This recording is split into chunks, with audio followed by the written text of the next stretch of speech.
از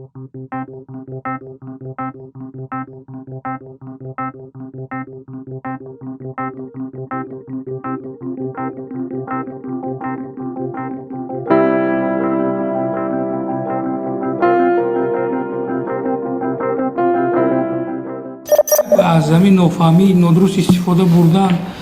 بعضم نشه که این شهروند آمد که میگه تعریف ما تیز بود میشه اینترنتی ما بعد گیرون کردیم در همین سیستم همش گیرونه هم بلوتوزش هم передача данных هم همینو یعنی که از همون ایسو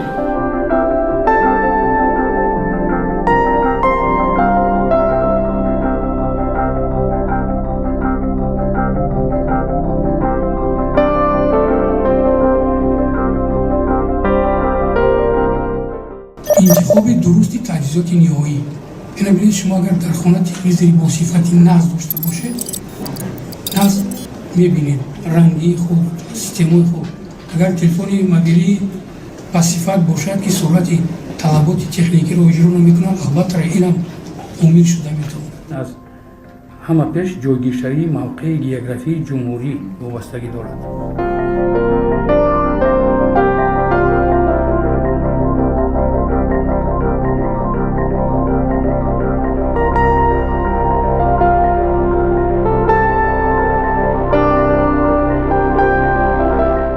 این به مدتی کار اساساً تاثیر میرسونه کاری که مثلا من میتونم در دوامی 5 دقیقه با اینترنت تست به انجام میرسونم ممکن وقتی میشود که 1.5 ساعت وقت رو گیرد دقیقی باز زیادتر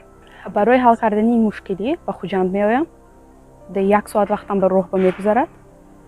باز وقتی که اینجا میبیم اینترنت سرعتش تیز نیست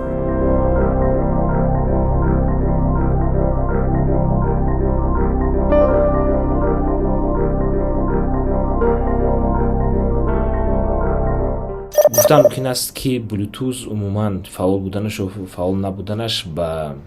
صرف ترافیک اینترنتی استفاده برنده یکون قدر تاثیر زیاد نمیرساند چون که بودن زمانهای پیشتر که طریق بلوتوز آدمان تلفن‌های خود رو همچون مدام استفاده می‌بردن بعد کامپیوترشون پیوست می‌کردند و طریق بلوتوز همون ترافیک رو می‌گذراندن استفاده می‌بردن اما امروز چنین نیست امروز وقتی که شما یک آنتن میشنونید و به آن 100 کس پیوست شود همون ترافیک به 100 کس تقسیم میشه هم سرعت به 100 کس تقسیم میشه به طور عادی اگر شما هم یک آنتن شنونید با آن 1000 کس پیوست شود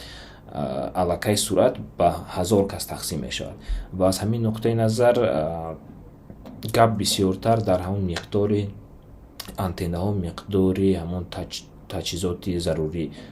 که از طرف پروایدران شنونده میشد گپ در سری همون است نه در سری تلفن البته تلفن کم بیش تاثیر میرساند لیکن این در اکثر موارد که خیلی مشاهده ها نشان میدهند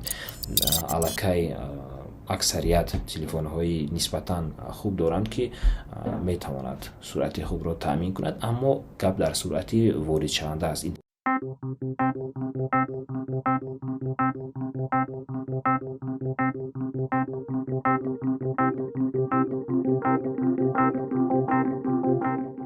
اینترنت در همه جای یک خیل است یگونه دستگاه ها کنند در بعضی موارد